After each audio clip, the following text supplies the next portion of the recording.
बाजार अगले हफ्ते में आपका स्वागत है। मैं हूं मृत्युंजय कुमार झा।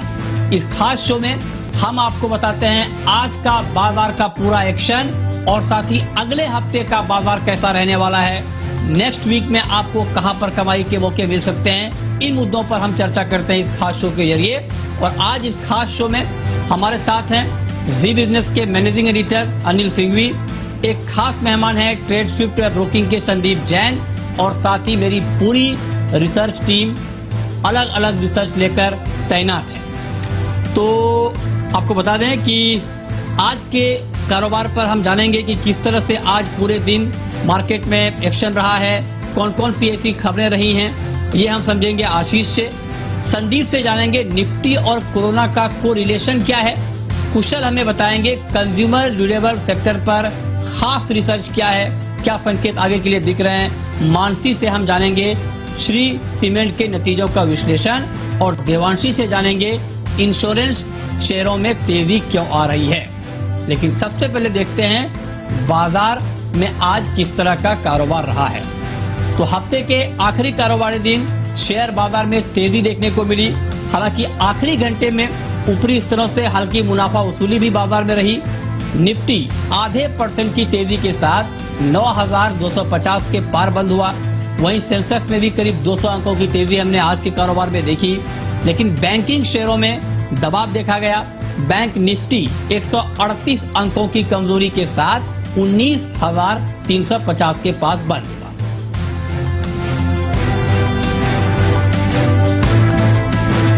और आज के मार्केट में जो एक्शन हमने देखा है, इस एक्शन पर अब हम जानेंगे कि एडिटर्स टेक क्या हैं आज के। और ये बताने के लिए हमारे मैनेजिंग एडिटर अनिल सिंघवी हमारे साथ बने हुए हैं। अनिल जी, बहुत बहुत स्वागत है आपका। आज बाजार मजबूत खुलने के बाद आखिर में आकर ऊपरी स्तर से थोड़ा नीचे आया, हालांकि बढ़त कायम रही। आज के कारोबार पर आपकी ओवरऑल प्रतिक्रिया क्या होगी, आपका रिएक्शन क्या होगा? दुनिया भर के बाजारों से बेहतरीन संकेतों के चलते आज मजबूत शुरुआत होना तो तय था, लेकिन आज के सेशन में जहां खुले बाजार वहीं टॉप बनाया और उसके बाद उससे ऊपर बढ़ नहीं पाए।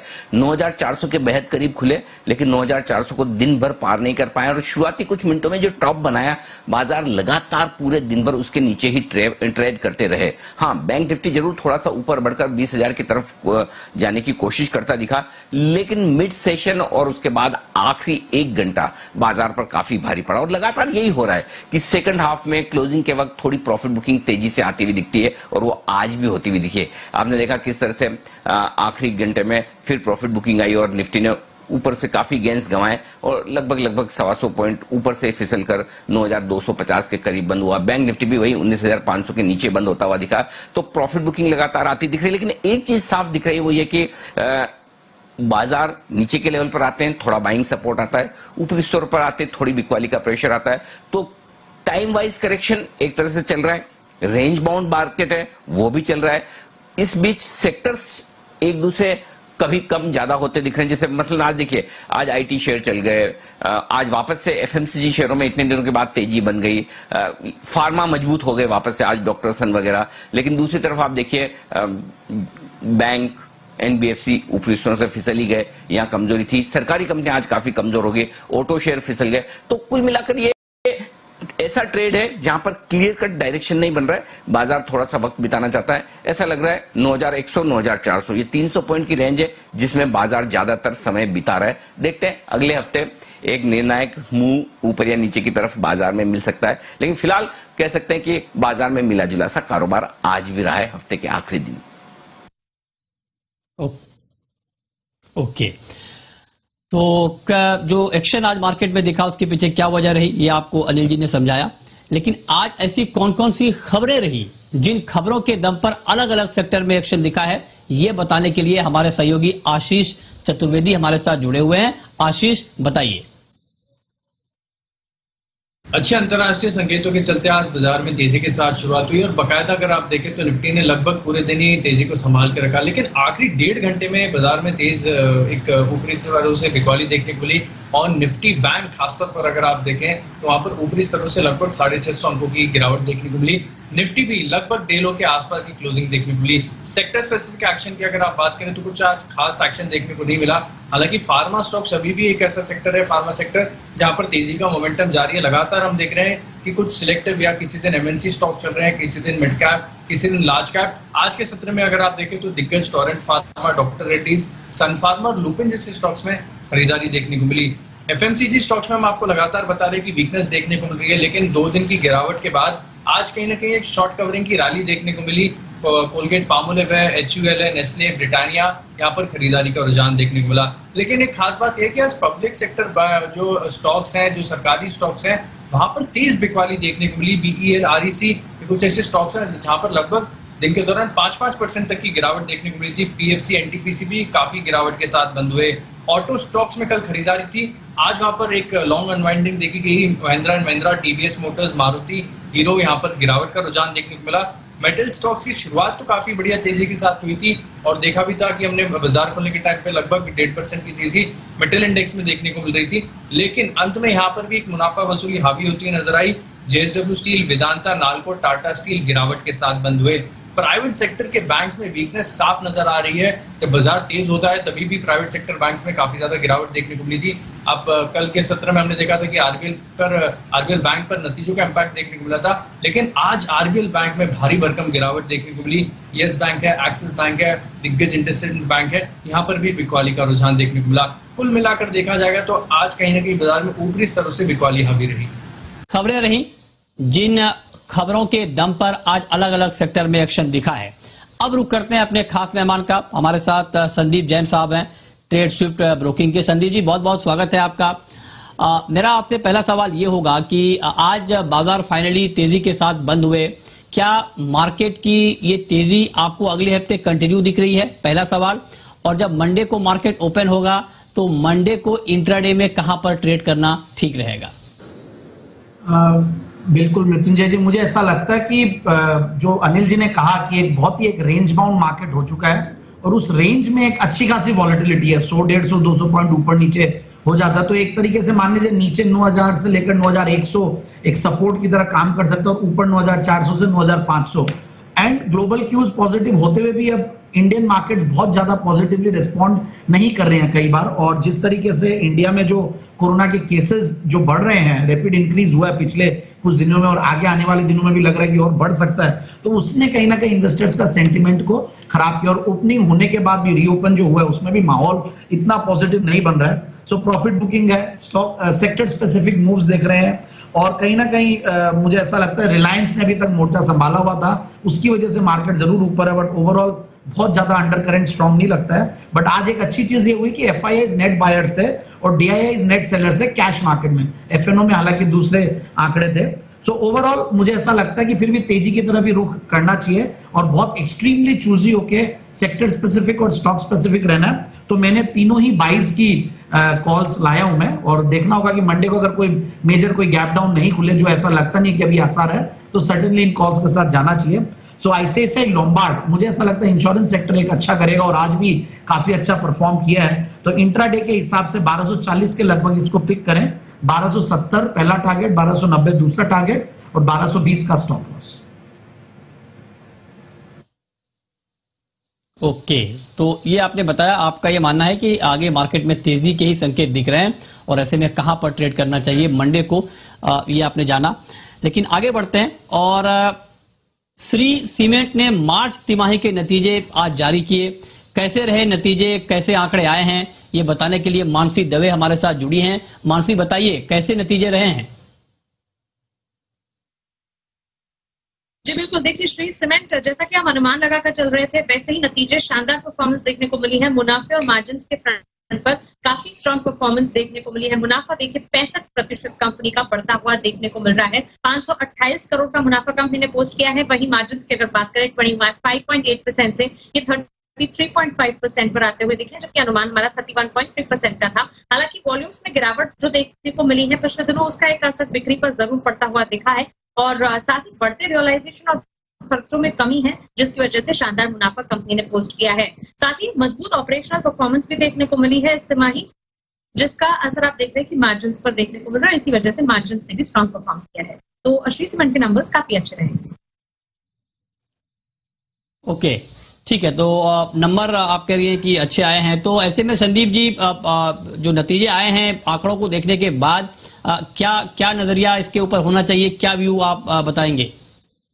देखिए, सर्टेनली एक चीज तो अच्छी लगती है सीमेंट सेक्टर के साथ कि अगर सरकार कहीं भी डिमांड लाना चाहेगी तो इंफ्रा पे भी पुश लाएगी, और इंफ्रा पे डायरेक्टली मुझे कई कंपनीज अच्छी नहीं लग रही है और बहुत कम कंपनियां वहां पे समझ में आती है। तो cement is a good infrastructure proxy play, और जिस तरीके से रिटेल डिमांड भी आएगी, कंस्ट्रक्शन का डिमांड सर्टेनली अभी रुकी हुई है but pent up demand certainly आ जाएगी। तो मुझे लगता है श्री सीमेंट एक ऑलरेडी एक निफ्टी का भी पार्ट बन गया है, और जिस तरीके से अभी जो सीमेंट स्टॉक्स ने परफॉर्म किया है तो अंडर करंट तो स्ट्रॉन्ग लगा, रिजल्ट्स बहुत अच्छे थे, मार्जिन्स के फ्रंट पे काफी इंप्रेस किया है। और वैसे भी देखिए इस कंपनी का मैनेजमेंट की क्वालिटी माननी पड़ेगी, बहुत एफिशिएंटली चीजों को मैनेज करके मार्जिन्स वगैरह के फ्रंट पे चीजें अच्छी कर रहे हैं और बहुत फास्ट ग्रोथ लाए हैं पास में भी। और जिस लेवल से ये करेक्ट हुआ है तो मुझे लगता है कि डाउनसाइड रिस्क तो बहुत ज्यादा नहीं है, बट ओवरऑल मैं यही कहूंगा कि इट्स अ गुड होल्ड। बाकी मुझे अगर सीमेंट सेक्टर में मैं जब भी रेकमेंड करता हूं तो मैंने हाइडेलबर्ग सीमेंट को रेकमेंड किया है, या इन लेवल्स पे अंबुजा सीमेंट ठीक लगता है वैल्यूएशंस के लिहाज से, बट श्री सीमेंट जिन्होंने ले रखा है वो सर्टेनली उसको होल्ड करे, और ऊपर मुझे लगता है कि ये जाना चाहिए आने वाले कुछ 6 से 9 महीने। ओके, तो श्री सीमेंट में आप होल्ड करने की राय दे रहे हैं, लेकिन कंज्यूमर ड्यूरेबल्स कंपनियों के लिए जून तिमाही मुश्किलों से भरा हुआ दिख रहा है और लॉकडाउन का असर इन कंपनियों पर काफी ज्यादा पड़ा है। तो ऐसे में कैसी रह सकती है कंज्यूमर ड्यूरेबल्स के लिए जून की तिमाही, ये बताने के लिए हमारे साथ हमारे सहयोगी कुशल गुप्ता जुड़े हैं। कुशल, बताइए क्या संकेत दिख रहे हैं जून तिमाही में कंज्यूमर ड्यूरेबल कंपनियों के लिए? तो कंज्यूमर ड्यूरेबल इंडस्ट्री में खासकर एसी और फ्रिज बनाने वाली जो कंपनियां हैं उन पर सबसे ज्यादा दबाव आपको अप्रैल से जून वाले क्वार्टर में देखने को मिल सकता है। ये काफी चौंकाने वाली बात है क्योंकि मेजॉरिटी ऑफ दी सेल्स इसी जो है क्वार्टर में आपको होती हुई नजर आती है। साथ ही अगर आप देखें तो यहाँ पर देश के जो टॉप 25 शहर हैं वहां से करीब 35 से 40% इनका मार्केट रहता है, और अभी जो लॉकडाउन की स्थिति बनी हुई है उस वजह से कहीं ना कहीं सीधा सीधा इंपैक्ट इनकी बिक्री पर आता हुआ दिख रहा है। साथ ही B2B स्पेस जो है वहां पर भी दबाव है क्योंकि लिक्विडिटी की दिक्कतें फेस कर रहे हैं काफी सारे बिजनेस। इसके अलावा डिमांड भी नहीं है, काफी सारे जो नौकरी पेशा लोग हैं क्योंकि आगे की जो चिंताएं हैं उस वजह से इतने हाई टिकट प्रोडक्ट्स ये नहीं खरीदना चाह रहे हैं। साथ ही जो अप्रैल से जून की तिमाही है खासकर ये एसी और रेफ्रिजरेटर बनाने वाली कंपनियां हैं, Q1 में हम एक्सपेक्ट कर रहे हैं करीब 30% का फॉल इनकी बिक्री में आता हुआ दिख सकता है क्योंकि अप्रैल जो था वो वॉश आउट रहा था। इसके अलावा मई की अगर बात करें तो आधा मई जो है लॉकडाउन और रिस्ट्रिक्शंस के बीच निकल रहा है। इसके अलावा जून में भी जो है धीमापन थोड़ा सा बरकरार रह सकता है। इनकी फुल फ्लेज्ड बिक्री जो है वो अप्रैल और मई में ही होनी रहती है। और साथ ही अगर आप देखें तो YTD लेवल से यानी कि साल की शुरुआत से ही अब तक भी अगर देखें तो हैवेल्स, वोल्टास और ब्लू स्टार जैसी कंपनियों में आपको 25 से 41% का फॉल ऑलरेडी होता हुआ नजर आ रहा है। तो ये कुशल ने डिटेल में बताया कि कंज्यूमर ड्यूरेबल के लिए जून तिमाही में क्या मुश्किलें दिख रही हैं अभी से। तो ऐसे में संदीप जी, और ये बात बिल्कुल ठीक है कि अप्रैल मई का महीना पीक महीना होता है कंज्यूमर ड्यूरेबल कंपनियों के लिए, और इन्हीं 2 महीनों में लॉकडाउन की वजह से पूरी तरह से डिमांड गायब है। तो आपका अपना क्या व्यू है कंज्यूमर ड्यूरेबल कंपनियों के ऊपर आगे के लिए? सर्टेनली देखिए बहुत अच्छी एनालिसिस थी, और मानना पड़ेगा कि देखिए डिमांड तो गिरी है, और इस बार जिस तरीके से एक एनवायरनमेंट सही हुआ हो सकता है ग्लोबल वार्मिंग की वजह से भी।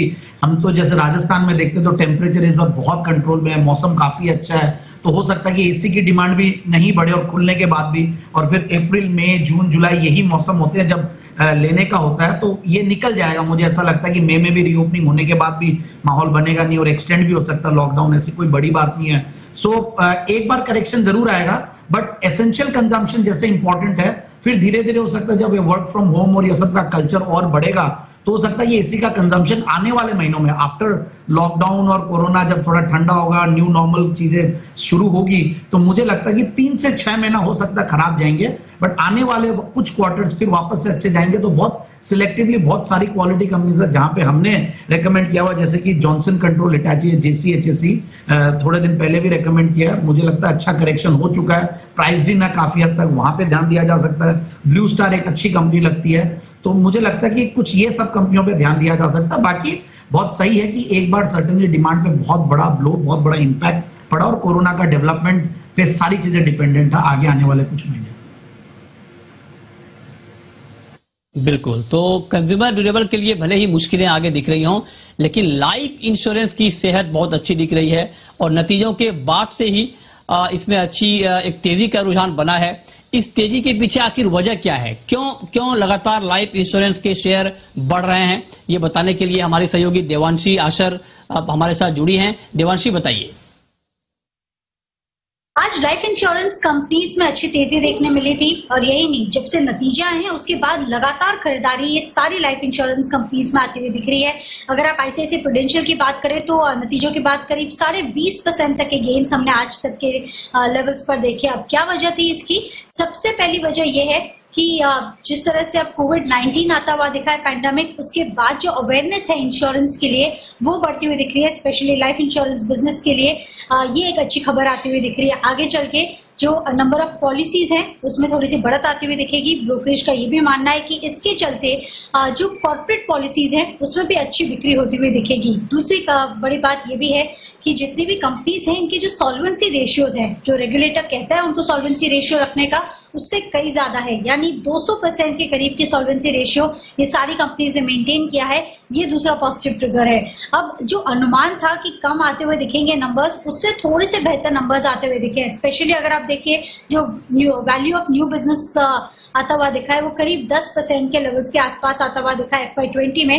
ये एक पॉजिटिव ट्रिगर बनता हुआ दिखा था पूरे साल में। इसके अलावा अगर आप देखिए जो नेट प्रीमियम ग्रोथ आती हुई दिखी है इस साल, वो भी काफी बेहतर आती हुई दिखी थी। आईसीआईसीआई प्रूडेंशियल के लिए करीब 4% थी, HDFC लाइफ के लिए करीब 2.5% के करीब आती हुई दिख रही है और साथ ही इनकी जो एम्बेडेड वैल्यू है ये भी काफी बेहतर आती हुई दिख रही है। तो फंडामेंटल्स फिलहाल अच्छे हैं और अब देखिए जो अनुमान था उससे थोड़े से बेहतर नतीजे आते हुए दिखे हैं। साथ ही मैं आपको बता दूं कि अब जिस तरह से पैंडेमिक आता हुआ दिखा, तो आगे चल के आगे वाले तिमाही में जो बिक्री है इंश्योरेंस की वो काफी ज्यादा बढ़ती हुई दिखेगी और इसके चलते हमने देखा कि लगातार खरीदारी आती हुई दिख रही है। अच्छी डिलीवरी हमने सारी इंश्योरेंस कंपनीज में देखी है। ओके, और अब वक्त है एक ब्रेक का और ब्रेक के बाद आपको बताएंगे कि अगले हफ्ते के लिए आपकी स्ट्रेटेजी क्या होनी चाहिए और साथ ही सोमवार को आपको ऑप्शन के जरिए कहां पर कमाई के मौके मिलेंगे, ये हम आपको बताएंगे ब्रेक के बाद। आप बने रहिए हमारे साथ।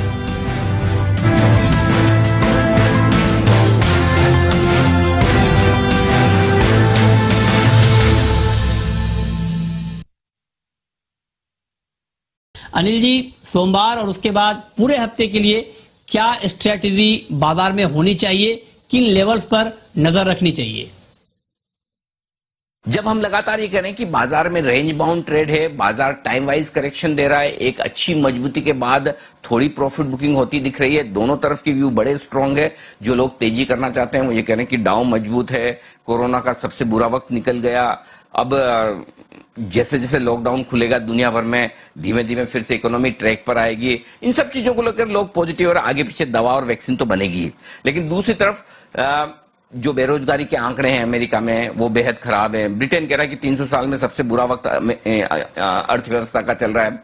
हमारे यहाँ भी अभी तक कोरोना के आंकड़े कंट्रोल में आए नहीं और लॉकडाउन खुलने के बाद कितनी समस्याएं होंगी वो एक फंडामेंटल व्यू है, लेकिन वो व्यू जो है वो मीडियम टर्म का है। तो शॉर्ट टर्म व्यू तेजी की तरफ है, मीडियम टर्म व्यू मंदी की तरफ है और इसके बीच में चल रही कश्मकश। तो कभी बाजार आपको खरीदारी अचानक से आती तो ऊपर दिखते हैं, ग्लोबल संकेतों के नंबर चढ़ जाते हैं, दूसरी तरफ बाजार जैसे खरीदारी आती है बढ़िया और ऊपर के लेवल पर तो बेचने के लिए भी लोग तैयार बैठे हैं जिनका व्यू थोड़ा सा खराब है मीडियम टर्म के लिए। तो दोनों तरफ के ट्रेड बन रहे हैं। आपको एक चीज अगले हफ्ते के लिए ध्यान में रखनी है, निफ्टी में 9100 के नीचे क्लोज देना शुरू करेंगे तो कमजोरी के फेस संकेत और मिलेंगे आपको नीचे जाने के लिए। 9400 के ऊपर बंद देना शुरू करेंगे तो ऐसा लगेगा कि फिर से थोड़ा और ऊपर जाने की तैयारी कर सकते हो। तो ये 300 पॉइंट की रेंज पर फोकस कीजिए क्लोजिंग के लिहाज से, यहां पर नजर रखिए। बैंक निफ्टी 19,000 के नीचे बंद होगा, कमजोर हो जाएगा और नया रास्ता खुलेगा नीचे जाने का। 20,000 के ऊपर बंद होगा तो 1,000-1,500 पॉइंट की और तेजी के लिए तैयार हो सकता है। तो अगले हफ्ते ये बड़ी रेंज हो सकती है क्लोजिंग के लिहाज से,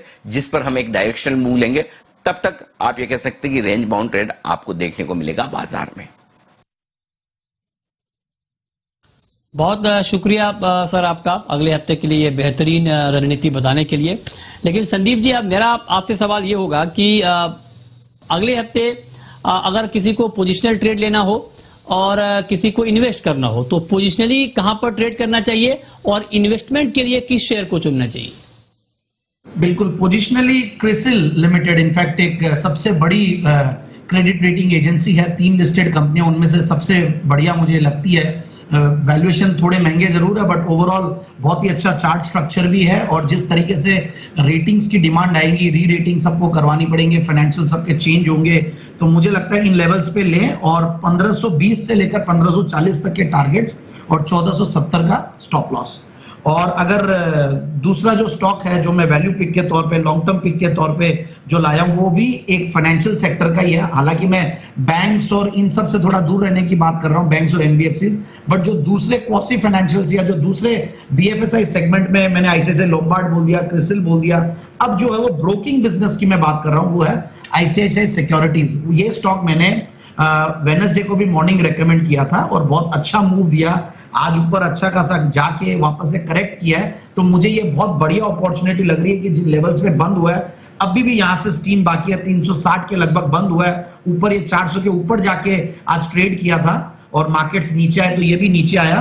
तो 420 का टारगेट के लिए स्टॉक को बिल्कुल लेना चाहिए। और सबसे बढ़िया बात है, क्वार्टरली रिजल्ट्स बहुत अच्छे आए हैं, और कुछ जो छोटे ब्रोकर्स, रीजनल ब्रोकर्स में जो प्रॉब्लम्स आई पास्ट में, उसकी वजह से ये जो बड़े ब्रोकर्स है इनका प्रीमियम बढ़ गया और इनमें ज्यादा क्रेडिबिलिटी आई है। और ऑनलाइन ब्रोकिंग में ये कंपनी अग्रणी है, सबसे बड़ी कंपनी मान लीजिए। डिस्काउंट ब्रोकिंग में दूसरी कंपनी है, बट ये प्रीमियम ब्रोकिंग भी है, ब्रोकरेजेस भी एक डिसेंट लेवल पे लेती है, सर्विसेज बहुत बढ़िया देती है और सीमलेस प्लेटफॉर्म ये देती है। और मैंने देखा कि इस कंपनी में जो ग्रोथ है वो बहुत बढ़िया आई है। और सबसे बढ़िया बात है, रिटर्न ऑन कैपिटल एम्प्लॉयड 53% का है, रिटर्न ऑन इक्विटी करीब 52% का है। और ग्रोथ की भी अगर बात करें तो बहुत बढ़िया ग्रोथ दे रही है, और प्रोमोटर्स होल्डिंग भी बहुत स्ट्रांग है, और आईसीआईसीआई का नाम जुड़ा हो तो पेडिग्री भी बहुत स्ट्रांग है।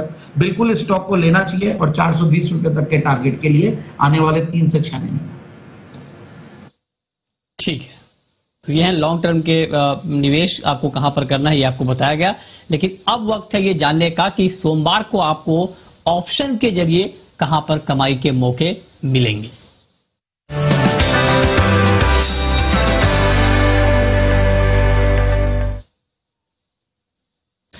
और ऑप्शन की स्ट्रेटेजी बताने के लिए हमारे साथ हैं ट्रेड बुल्स सिक्योरिटीज के सच्चिदानंद उत्तेकर।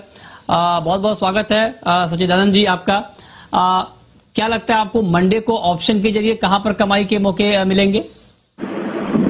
गुड इवनिंग मृत्युंजय, मुझे लग रहा है यहाँ पर निफ्टी में एक अच्छी डायरेक्शन मूव बन सकती है।